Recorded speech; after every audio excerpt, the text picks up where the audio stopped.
രാജ്യത്തെങ്ങും ഇപ്പോൾ യുദ്ധത്തിന്റെ വാർത്തകൾ മാത്രമാണ് കേൾക്കാനുള്ളത്. ഇന്ത്യ പാക് യുദ്ധത്തിന് പിന്നാലെ നിരവധി യുദ്ധങ്ങളുടെ വാർത്തകൾ നമ്മൾ സ്ഥിരേന കേൾക്കുന്നുണ്ട്. ഒരു രാജ്യത്ത് യുദ്ധമുണ്ടാകുമ്പോൾ അവരുമായി ശത്രുതയിലുള്ള മറ്റു രാജ്യങ്ങൾ സഹായിക്കുന്നത് ഒട്ടും അതിശയമുള്ള കാര്യമല്ല. അവിടെ ന്യായത്തിനും സഹതാപത്തിനൊന്നും യാതൊരുവിധ സ്ഥാനവുമില്ല എന്ന് വേണം പറയാൻ. ഇസ്രയേൽ ഇറാനുമേൽ തീമഴ പെയ്യിക്കുമ്പോൾ ഇസ്രയേലിന്റെ പുറകിലും ഇങ്ങനെ ഏതോ ശക്തികൾ ഉള്ളതായി എല്ലാവരും സംശയിച്ചിരുന്നു. ട്രംപിനെ മാത്രമാണ് എല്ലാവരും കുറ്റപ്പെടുത്തിയത്. എന്നാൽ ട്രംപ് മാത്രമല്ല ഇസ്രയേലിന് പുറകിൽ എന്നാണ് ഇപ്പോൾ അറിയാൻ കഴിയുന്നത്. ജോർദാനും സിറിയയുമാണ് ഈ രാജ്യങ്ങൾ. ഇറാൻ തൊടുത്തുവിടുന്ന മിസൈലുകൾ ഇറാഖും ജോർദാനും കടന്നു വേണം ഇസ്രയേലിൽ എത്താൻ. അല്ലെങ്കിൽ സിറിയയും ജോർദാനും കടന്നു ചെല്ലണം. ജോർദാൻ സൈന്യം അവരുടെ ആകാശപരിധിയിൽ വെച്ച് ഇറാന്റെ മിസൈലുകൾ വെടിവെച്ചിടുകയാണ് ചെയ്യുന്നത്. എന്നാൽ ഇസ്രയേൽ ഇറാനെതിരെ അയക്കുന്ന മിസൈലുകൾ തടയുന്നുമില്ല. 2 മാസം മുൻപ് സമാനമായ സാഹചര്യം ഉണ്ടായപ്പോഴും ഇസ്രയേലിന്റെ സഹായത്തിന് ജോർദാൻ സൈന്യം ഇടപെട്ടിരുന്നു.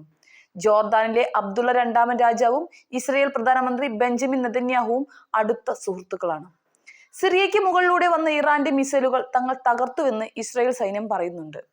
ജോർദാന്റെ മുകളിലൂടെ വന്നത് ജോർദാൻ സൈന്യം വെടിവെച്ചിട്ടുവെന്ന് അവരുടെ ഔദ്യോഗിക പേജിൽ വ്യക്തമാക്കിയിട്ടുമുണ്ട്. ഇറാന്റെ ആക്രമണം തുടങ്ങിയ വേളയിൽ ജോർദാൻ വ്യോമപാത അടച്ചിരുന്നു. പിന്നീട് മണിക്കൂറുകൾക്ക് ശേഷം തുറക്കുകയും ചെയ്തു.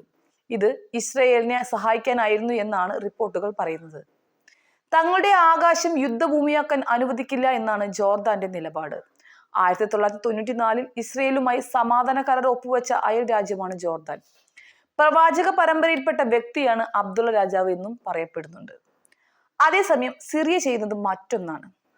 നേരത്തെ ബഷാറുൽ അസദ് ഭരിച്ചിരുന്ന വേളയിൽ ലെബ്നാനിലെ ഹിസ്ബുള്ളയ്ക്ക് ഇറാൻ ആയുധം എത്തിച്ചിരുന്നത് സിറിയയിലൂടെയായിരുന്നു.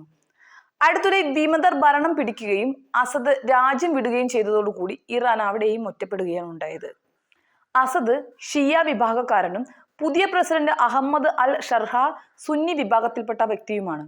അടുത്തിടെ സൗദിയിൽ വെച്ച് അമേരിക്കൻ പ്രസിഡന്റുമായി ചർച്ച നടത്തിയിരുന്നു അഹമ്മദ്. സിറിയക്കെതിരായ ഉപരോധം അമേരിക്കയും യൂറോപ്പും പിൻവലിക്കുകയും ചെയ്യുകയുണ്ടായി. സിറിയയുടെയും ഇസ്രയേലിന്റെയും അതിർത്തി മേഖലയായ ഗോലാൻ കുന്നുകളിൽ ഇപ്പോൾ സംഘർഷമില്ല. അവിടെയുള്ള ഇസ്രയേലുകാർക്ക് വേണ്ട സഹായം സിറിയയിലെ പുതിയ ഭരണകൂടം തടയുന്നതുമില്ല. ഇങ്ങനെ സിറിയയ്ക്ക് മുകളിലൂടെ ഇറാനിലേക്ക് ഇസ്രയേൽ അയക്കുന്ന മിസൈൽ സിറിയൻ സൈന്യം തടയുന്നുമില്ല. മാത്രമല്ല ഇസ്രയേലിന്റെ യുദ്ധവിമാനങ്ങൾ സിറിയയ്ക്ക് മുകളിൽ തടസ്സമില്ലാതെ പറക്കുന്നുമുണ്ട്. ഇറാനെ ആക്രമിക്കാൻ ഇസ്രയേലിന്റെ മിസൈലുകൾ എത്തുന്നത് സിറിയയ്ക്ക് മുകളിലൂടെയാണ്. ഇതിന് പുറമെയാണ് മെഡിറ്ററേനിയൻ കടലിൽ ഇസ്രയേലിനടുത്തായി തമ്പടിച്ചിരിക്കുന്ന അമേരിക്കയുടെ യുദ്ധക്കപ്പലുകൾ.